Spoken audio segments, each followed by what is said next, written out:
Almost 2 years ago now, I made a video about this camera, the Sony A6400, and in that video I explained why I thought this was possibly one of the best cameras for people on a budget wanting to do some wildlife photography. Now, 2 years later, does that still hold true, and can this camera still cut the mustard? Let's take a look and find out.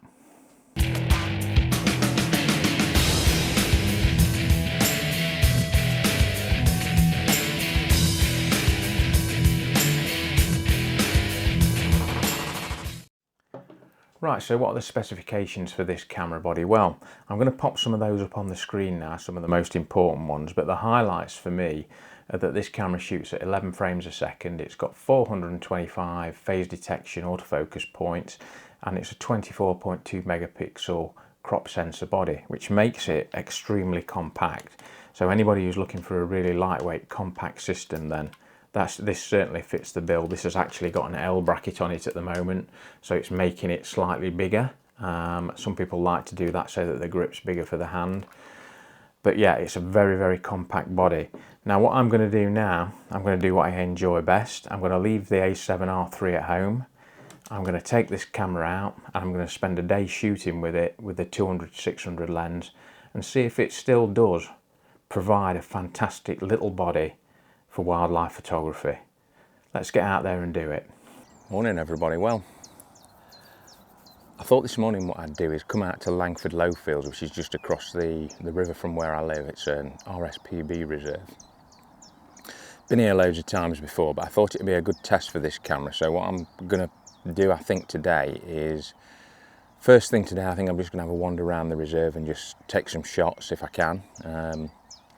See what's around and just take a few images, and then I think it's due to sort of warm up a little bit later on today. So what I might do is, there's a sort of big viewing platform that's slightly raised up, which is quite good for shooting birds in flight, and I understand there's some hobbies up here as well at the minute, so that would be a real test for this camera. So I think that's what I'm going to do. I'm going to have a walk around first thing this morning, then I'll come back and get the tripod, I think, and then head up to the viewing platform and yeah, let's give this little camera a test out.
Right, so for the afternoon session, just nipped back to the car to get the big tripod, because what I want to try and do, I think, is I think I'll try and get some birds in flight shots this afternoon and see how the camera performs then. So after this morning's, I think, success, which I really enjoyed out with this camera again, let's see if it continues into the afternoon. Well, I have to say I'm really glad I chose Langford Lowfields to come up and do some photography today. This morning was absolutely fantastic. I've had a really good time this afternoon as well, what with hobbies and bitten. I think I might have got a couple of reasonable shots, but what I want to do now is head back to the studio and then we'll take a look at the images and I'll sum up what I think of this little Sony A6400. And yeah, go and get something to eat because I'm absolutely starving. I'll catch up with you in a minute.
I have to say I had a pretty fantastic day out with this camera and lens combination. The A6400 really performed very, very well.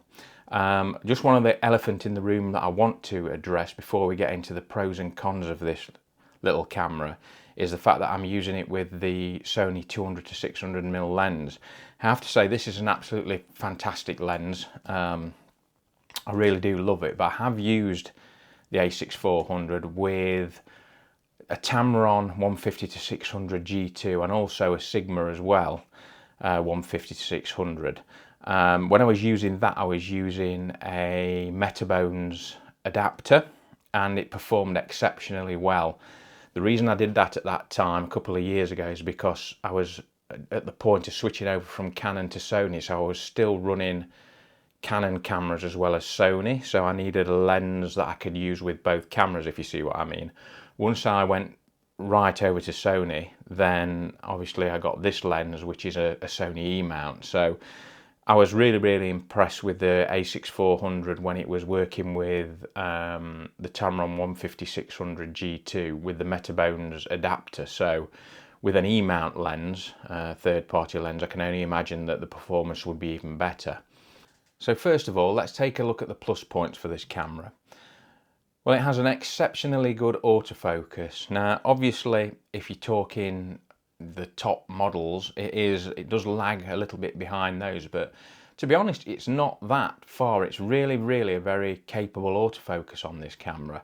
When I was using it, I had a couple of issues, but the issues that I had, probably I would have had them with the A7R3 as well. Whether it would have been as pronounced or not, I'm not sure, but particularly when I was taking pictures of the hobbies, when they were up in a clear sky, the autofocus was locking on extremely fast and staying locked on. The only issue I did have is when the hobby would come down and go in amongst the reeds with reeds behind it, where there's very, very little contrast between the reeds behind and the bird itself. It would sometimes not focus at all, or it would misfocus.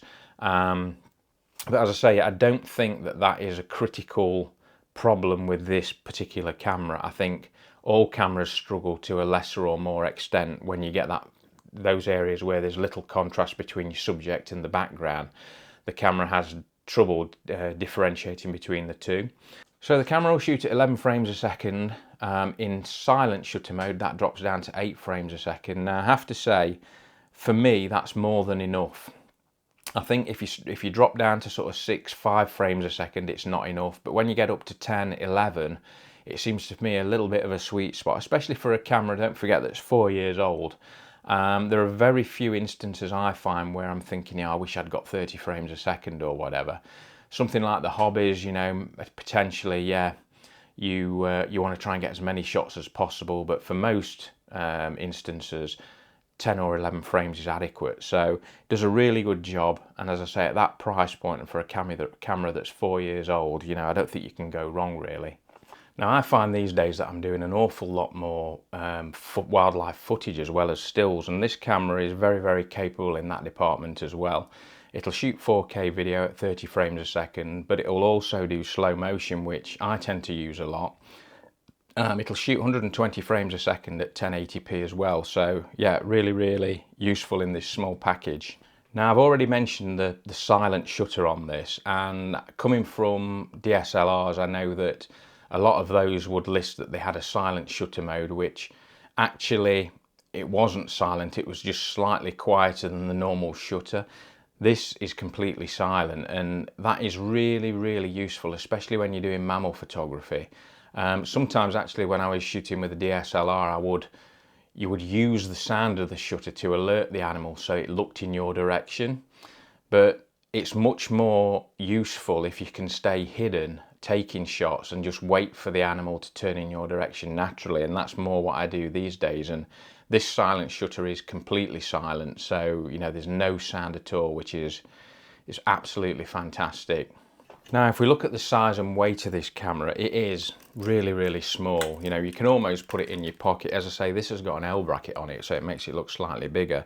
But yeah, it's really small, and it only weighs 403 grams, which is extremely lightweight. So if you're looking for, you know, a base for a compact system, maybe something like this camera with something like a Sigma 100-400 lens would be a very powerful but lightweight wildlife package. Now, I'm not going to talk a lot about image quality from this camera. I'm hoping that through the images I've shown in this video, that you can see that it's pretty impressive. And again, if you're wanting to make a start in wildlife photography, it certainly, I don't think, is going to be the camera that's going to hold you back. This, you know, is quite a powerful package. The image quality, in my opinion, is superb for something in this range. And yeah, it's something that, you know, I still will use today on occasion when the situation calls for it. And it's also why I've kept this camera for so long as my backup camera. It's because I know I can rely on it if I need to, and I'm not going to be disappointed with the quality of the images. So what are the cons for this camera? Well, I think the main one that people will mention to you is probably battery life. And I think that goes for all the A6 range of Sony cameras. The battery that they use is probably good for about, I think, 360 images when using the viewfinder, and I think it's something like 410 if you're using the screen. Now, it can be a bit of a pain. On the good side, the batteries for this camera aren't too expensive, so I tend to have about 6 that I take out with me to last me a day, and probably I might just use 4 of those, 3 to 4. But it did cause me a problem during this shoot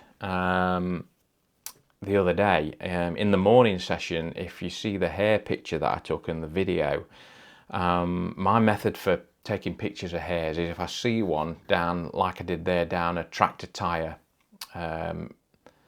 lane in amongst the crops. I saw it about 300 to 400 meters away, but I know I can't just walk up to it down between the crops and get to about 10-15 meters and take some pictures, because it will run away. So what you have to do is eventually you're going to have to crawl, and when I'm crawling, what I tend to do is discard all my other kit apart from the camera and the lens, and then I'll do like 3 to 4 meter crawls, and then I'll take some images, and then I'll crawl another 3 to 4 meters and take some more images. The reason I'm doing that is you never know when a hare is going to get spooked and run away. In this instance, it let me get to about 20 meters away, 15 meters away, before it decided it wanted to go into the undergrowth. But the problem is what I'd done, I'd dumped all my kit 60 meters behind me, including my spare batteries. And it wasn't until I got very close to the hare and looked through the viewfinder I realised I was on sort of 5% battery. And there was no chance to go back, stand up and go and get another one. So I had to be quite judicious in the way that I used the power for that last bit. So you will, you know, need to be aware that battery life is quite a challenge with these cameras, and just to have spare batteries with you. As I say, on the plus side, batteries aren't too expensive for this camera. And I have had quite a few actually third-party batteries that last as long, if not longer, than the Sony equivalent. So on that point, yeah, you will have to have more batteries, but they are available, and you know, at a pretty good price. Now, one of the big bugbears that people will have with cameras like this, especially how tiny it is the handling, especially with a big lens on it. To be honest, I've never had a problem. And I honestly didn't have a problem after using the bigger A7R3 going back to this one, people say it doesn't feel right in the hand and the balancing is all wrong. It is really just like anything. If you get a new camera of any type, it takes you some time to get used to it. And if you used this for a month, you would soon be used to its form and the way that it feels in the hand, and you know, you'll just get used to it. On this one, as I say, it's got an L bracket on it that makes the grip slightly larger, so if you've got larger hands. And what some people will also do is they'll put a battery grip in on the bottom. So as I say, if you've got a problem with battery life, you can get over that by putting a battery grip on that's got room for more batteries to be installed straight away. Gives you a bigger grip, makes the camera bigger, more like a DSLR. Now again, one of the bigger problems I had when I went out with the camera, and I think, to be honest, I don't want to put this all on the camera, because as I said to you earlier, it's a little bit like using a new camera for me. I hadn't used this for 18 months really, and it was just coming from the other camera. Even though it's the same manufacturer, there's slight differences.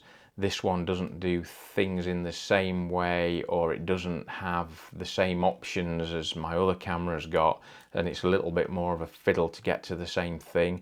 But one of the major problems I did have was when I was shooting the hobbies, and bearing in mind hobbies are a very, very fast flying bird, but it was really to do with the viewfinder and having the 600mm lens on the camera. So the 600mm lens on this camera, because it's a crop sensor, it makes it an equivalent of a 900mm lens, and through this viewfinder that gives you a very, very small field of view.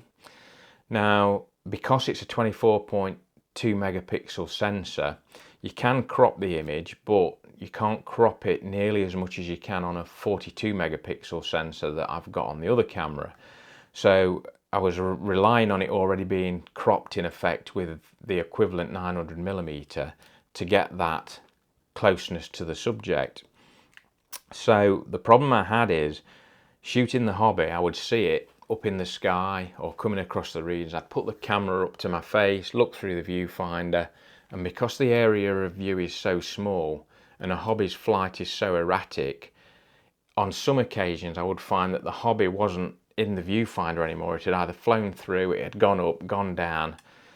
Whereas with the full frame camera, with the 600mm lens on, it is 600mm, so it gives you a bigger field of view. So when I was putting the camera up to my face with that camera, there's more margin for error. With this one, because it's so narrow, I was finding that I put it up to my face and the hobby's moved over there, or it's up there, it's not even in the field of view of the camera. So what are my conclusions for this camera? Well, for me, in 2023, this camera is still a real star performer. It's got some premium features on there that have really stood the test of time. I still use it as my backup camera, and I can't see me getting rid of it anytime soon, because it performs so well. Quality of the images is fantastic. The features it's got on there are enough for me to produce wildlife photography images and video at a very, very high standard. So yeah, I can thoroughly recommend it. Prices for these now, and I think this really shows in what such high esteem this camera is held. I think they run from something like £650 to £800 used. So as I say, prices of these haven't dropped an awful lot, and that just shows how highly they are held in regard. There are many cameras these days that have got higher specs than this camera.